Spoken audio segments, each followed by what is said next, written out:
What's going on, YouTube?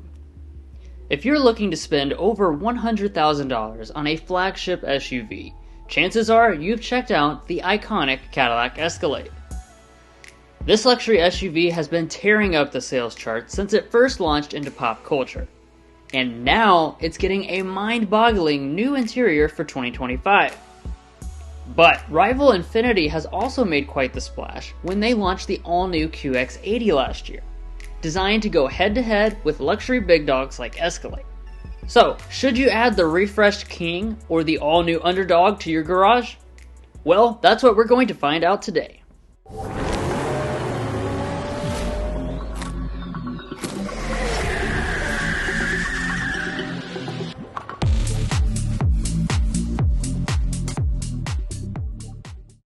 While it's not as much of a consideration for people spending well over six figures on a vehicle, we will still go ahead and mention the pricing quickly before we get to all the other elements. Starting with the Cadillac, we have the fully loaded premium luxury platinum trim level, which gives you the most features and luxury. All in, we're setting at a steep $122,000 after destination. Moving to the QX80, we have an equivalent loaded model called Autograph. As expected, the Underdog is a little less expensive, but perhaps not as much as you'd think, coming in at $112,590 all in. By the way, if you want to get the best price from local dealerships and access to invoice pricing info for these two models or any vehicle, we have a tool on our website to do just that. It's a great place for shopping, so be sure to check the link in the description for more info. If you're new to our comparisons, we conduct them objectively. We have done our best to weigh the points awarded throughout in major and minor categories, and towards the end, we will also go over resale and reliability information. Let's go ahead and get started. Now, walking up to these two can be somewhat akin to wearing Gucci clothing. They are both big, bold, and fancy, which starts especially in the front. It's practically a segment requirement to have huge grills, and they do. The Escalade Platinum has a traditional flashy chrome one, and the QX80 Autograph goes for a more subtle smoked chrome finish. As expected, both have fancy full LED projector headlights, with entry and exit animations. Neither of them have fog lights, and while both have illuminated logos, it's only the Escalade with an illuminated grille as well. Heading on around to the side, this is a great place to get a sense of just how big these two SUVs are. Lengthwise, they are both over 211 inches long, although it should be noted here that the Escalade also offers an extended wheelbase model called the ESV. You'll see later on in this comparison just how much space these SUVs have on board, but the QX80 does not give you the ability to choose even more space if you need it. Regardless, 22-inch alloys attempt to fill out the wheel wells as equipped, with very different designs. It's only the Escalade that offers ridiculously big 24-inch wheels though, and only the QX80 Autograph gives you two-tone roof options. While you can do both of those things aftermarket on either SUV, we'll award a half point each for that additional customizability straight from the factory. In the rear, the Escalade goes for a boxier appearance, but the feature set is largely the same. They have spoilers, hidden wipers, and gigantic full LED taillights. The Escalade also includes exposed exhaust outlets. And as body-on-frame SUVs, they have large amounts of towing capability, 8,000 and 8,500 pounds of towing in the Cadillac and Infiniti respectively. For that extra 500 pounds, we will award a half point. Now, as far as other features, both have fully loaded mirrors with things like auto-dimming, and they also have every single active safety system as standard equipment. Advanced semi-autonomous driving systems are part of those packages. But when it comes to hands-free driving, the Cadillac Super Cruise system is significantly more capable than the QX80's Pro Pilot system. Super Cruise works at high speeds on pretty much all highways and even some two-lane roads, and it has automatic hands-free lane changing. Warranty-wise, both models are covered longer than their German rivals, but the QX80 has some additional benefits. Its basic warranty lasts 10,000 more miles, and it has 3 years of complimentary maintenance over the Escalade. Anyway, that's the end of the exterior, and I promise there are very impressive cabins coming up. But first, if you're new here, we're brothers and we've been reviewing cars since we were 12 and 16.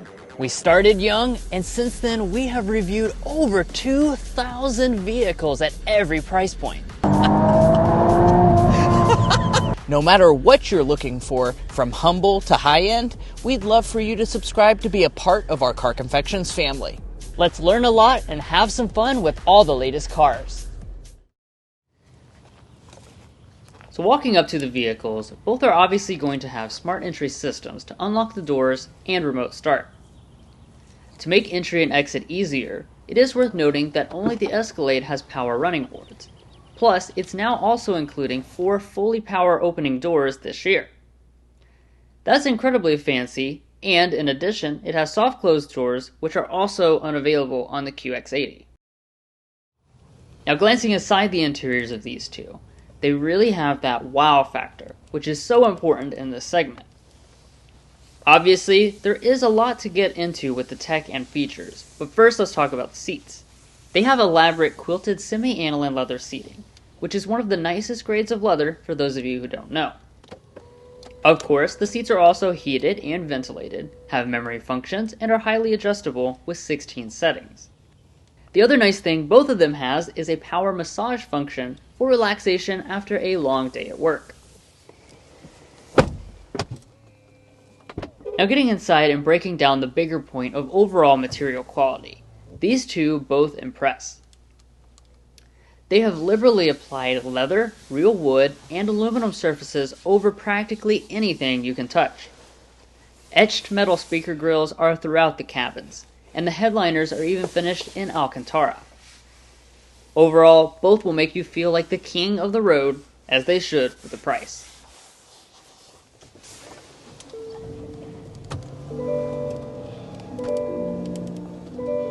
Now let's start to look around and assess the individual items, starting with our gauge clusters.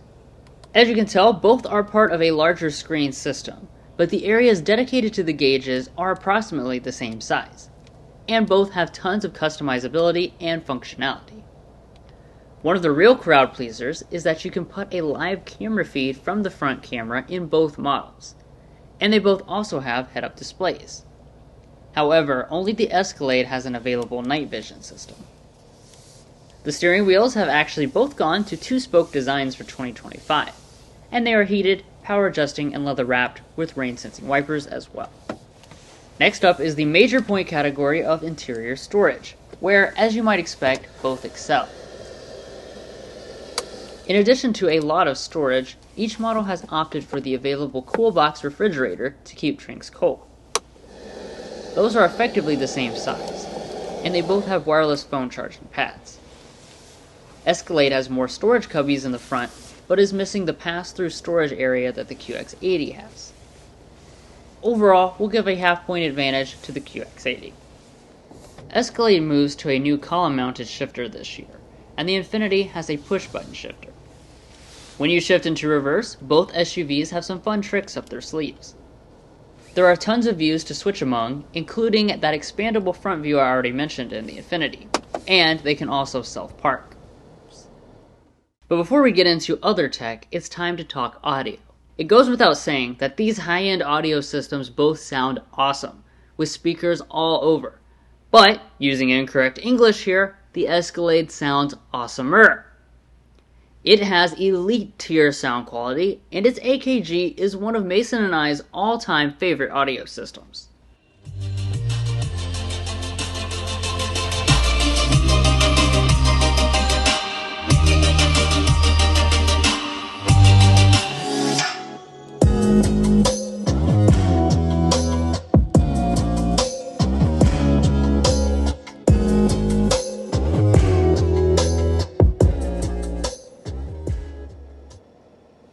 Moving on from that, let's talk climate controls. Here it appears they've copied each other's homework. They have a smaller secondary display that mainly focuses for climate controls and has haptic feedback. Overall, they're relatively easy to use while driving, and both have 3 zones. That being said, the QX80 has an industry first trick up its sleeve: biometric cooling. This system uses sensors to actually monitor the driver and passenger's body temperatures, and adjust the climate according to that instead of just your set climate temperature. This should eliminate the need to adjust the temperature after a workout, for example. Alright, so now it's time to talk about the elephant in the rooms, the main screens. We already somewhat got into this, but Escalade has taken tech to a new level this year with its standard 55-inch pillar-to-pillar display. You know it's definitely 2025 when the Infiniti's dual 14.3-inch displays look almost subdued in comparison to the behemoth setup that you get in the Escalade. While we will give a point to the display for literally being significantly bigger, keep in mind how much tech you personally want as to not feel too overwhelmed. They are both very smooth and responsive screens with fantastic resolution. They have Google built in, so natively in the system you have Google Maps and Google Assistant, as well as wireless Android Auto and Apple CarPlay. I'll also mention the passenger display on the Escalade that gives the opportunity to watch YouTube, Hulu, or other streaming services while someone else is doing the driving. Finally, for the front of the cabins, both have rear camera mirror systems and panoramic sunroofs. Now let's head for the important back areas, starting with the seats. Both go for the executive feel with captain's chairs, but that's basically where the similarities end. First of all, while still spacious, the Escalade has a legroom and headroom advantage over the QX80 of about 10%. That's a meaningful difference greater than the 5% threshold to score a point. Space aside, when you are sitting in the seats, you'll be spoiled more in the Infiniti. Its seats are power adjusting instead of manual, heated and ventilated instead of just heated, and they even have lumbar and massage. While some may prefer the accessibility of the gap between the seats, the Infiniti also has a center console with storage and a screen to adjust all kinds of settings. That being said, we must point out that Escalade is now offering equivalent features to this in an executive rear seat package. It costs a whopping $7,500 extra. But be aware you can now get these if these are must-have features for you. There are still even more features to mention. You have rear seat entertainment screens on the Cadillac only. Lots of rear plugs on both, and neither have sunshades for the side windows. Alright, now let's move on to the next row. Getting into the third row is superior in the QX80, not only because of its power ability, but because it wouldn't require child seat removal like the Escalade, which folds flat instead. Previously, the QX80's third row was not a great place to spend time, but with this new model, it has largely caught up to the Escalade. That being said, just like with the second row, the Escalade still commands a space advantage of about 6% more leg and headroom, even with this standard wheelbase version. Both SUVs seat 3 across the back here, and they still cuddle you with premium leather seats and very good comfort in terms of thigh support. There are chargers and vents back here, but only the Infiniti gives you a heated third row seat. Moving around back to the cargo, both have hands-free power tailgates, but only the Escalade can pop the rear glass independently. Once open, the Escalade's extra boxy design pays dividends, with its maximum cargo capacity being larger in all 3 seating configurations. At the maximum level, there's about a 7% difference between the two of them. Both have power folding third row seats and spare tires.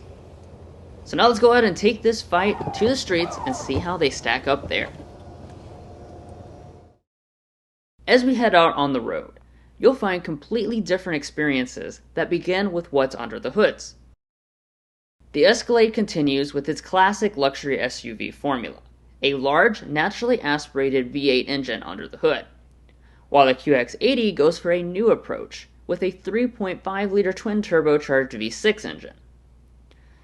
This smaller engine actually makes more horsepower and torque, at 450 and 516 versus 420 and 460 in the Escalade respectively.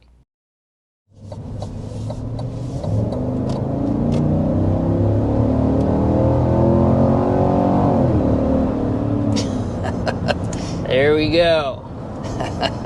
Got the V8 muscle on board. So of course, as we mentioned at the very beginning, one of the things that I think a lot of you guys will be very happy to know is that for 2025, the Escalade does keep its traditional V8. So it's the 6.2 liter naturally aspirated V8 engine, still making 420 horsepower and 460 pound-feet of torque. So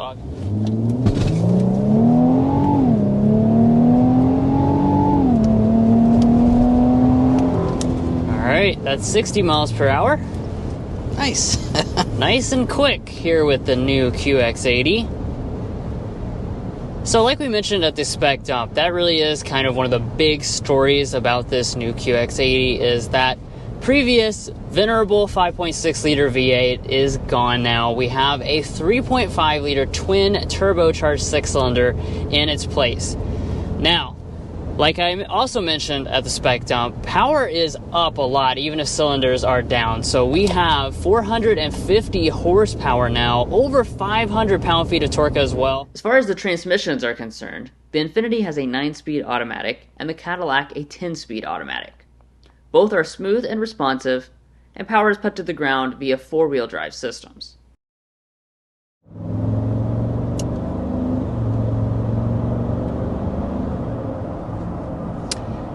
Now, in terms of the other element of the powertrain, we've got the 10-speed automatic transmission. This is the same 10-speed that Cadillac and General Motors have used in a lot of different products. It's a really good transmission, nice and smooth shifts. Also, you know, even having 10 speeds, it never really seems confused.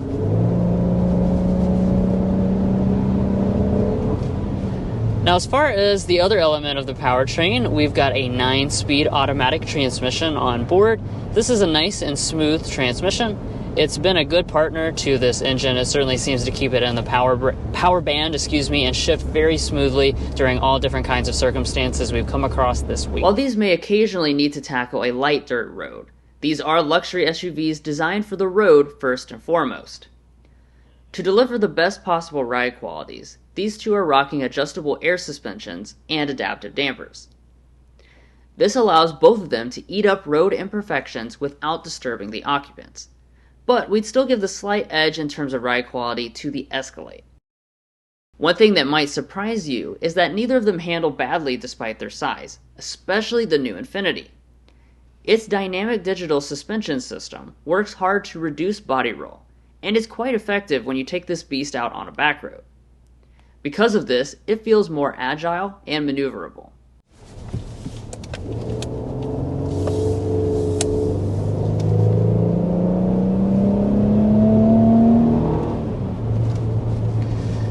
So I didn't just do that just for the heck of it. What I did it for was to demonstrate the dynamic digital suspension on board with this QX80, because I was very, very impressed getting behind the wheel of this at the body control on this next generation model. What they have really done here is quite remarkable in terms of the control of the body roll. This is obviously a very big, heavy luxury SUV. And a lot of times in this segment, you can find that when you get on a back road, it feels a little unstable just because the body is kind of wallowing around corners. This model here really is able to kind of counteract the body roll and keep the body a lot more flat than a lot of the competition. And speaking of smooth, let's go ahead and talk about your ride quality for this, platinum Escalade. I have to say, I am absolutely blown away by the ride quality. The Escalade has always had really good ride, and especially when you choose a top dog model like this premium luxury platinum, that's where you're going to really get all the goodies. So starting on the premium luxury trim level, that's where you're going to get magnetic ride control. Now, if you choose the platinum grades, that's also going to throw in the additional air suspension function. It's also important that luxury SUVs are very quiet, which is why here at Car Confections, we take a sound level reading of every vehicle we test out. Decibel readings are on a logarithmic scale, and the smallest difference an adult can usually discern is 1 decibel, which isn't quite met here.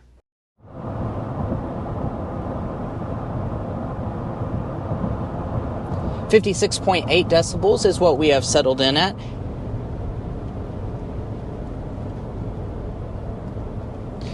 Nice long sample there. 56.1 decibels is what we are sitting at in this. Finally, when it comes to fuel economy, you might be surprised to learn that the QX80's smaller displacement engine is only providing 1 mpg better combined than the Escalade's burly V8. In our reviews and comparisons, we are also adding in reliability and resale information to give you a better picture of the overall value beyond just the original MSRP. Beginning with reliability, we developed the Combined Reliability Index, which takes into account several studies from trustworthy sources and combines them in a way that gives a more holistic picture. Cadillac ranks 3 slots above the industry average for all brands in reliability, awarding it plus 0.3 points. While Infiniti is below industry average for reliability, 5 slots below average to be exact, reducing its score by a half point. We also put Mason's economics degree to work to develop a detailed predicted resale value tool. After 5 years and 60,000 miles, both brands get very similar results and will hurt the pocketbooks for sure. Cadillac retains a predicted 40.7% of its value, and Infiniti comes in at 41.2% after 5 years. Obviously, there is also a price gap between them at the original purchase, about $9,500 in favor of the QX80. However, because people in this segment shopping well above the $100,000 price point are not very price sensitive at all, we will not be awarding any points for that. I want to emphasize that if money, reliability, or resale value matter less to you personally, feel free to disregard these points. And if you'd like to check out all our data about reliability and resale values, as well as learn about our methodology, make sure to head over to carconfections.com/resale and /reliability. Buying a car is a big decision, and this is a great place to compare all the makes that you might be cross-shopping. Wow, so these two SUVs really brought all they could offer to the table. They fought hard, and let's recap here with some pros and cons and talk about which product should be your personal winner based on what is most important to you. So you should probably choose the Escalade if you're looking for just maximum in-car technology with that 55-inch display, stellar audio system, and even those power doors. Also, if you're looking for more space, it is larger pretty much across the board, and that's not even considering the ESV version. And then also you have a V8 powertrain for that more traditional truck feel. Now, the QX80 on the flip side should be your choice if you want the rear seat features for the money. Yes, you can get those in a $7,500 package on the Escalade, but they are standard on the QX80 Autograph, which is already less expensive. Now, additionally, it has more power and torque out of its twin-turbo V6 compared to the V8, and it also has a traditional interior feel. So if you don't want to be overwhelmed by technology, unfortunately, the Escalade has switched completely to that this year, so the QX80 might provide that more traditional experience for you. Now, let us know which one you're taking in the comments down below. We're very curious to know your opinion. Also, if you're looking to buy either of these SUVs or any new vehicle, we would encourage you to go to carconfections.com/newcarquotes. The reason you do that is because we have a tool on our website that will connect you with local car dealers in your area to get you the best price. It's also going to give you access to invoice pricing information, which is a great tool for dealership negotiation and can help dealers to start competing on price. Additionally, we even have a monthly payment tool if you'd like to take advantage of that. Once again, you can find that in the video description, and we also have a pinned comment at the top of this video. And guys, that's going to be where we leave off. If you enjoyed this comparison, which we hope you did, we'd appreciate it if you hit that subscribe button down below. By subscribing, you're going to be a part of our Car Confections family. We have a ton of fun on this channel, and I promise you won't want to miss out. If you're already a part of our family, thank you so much for your continued support. You make this all possible, and we'll catch you next time as we sample more of the latest automotive delicacies.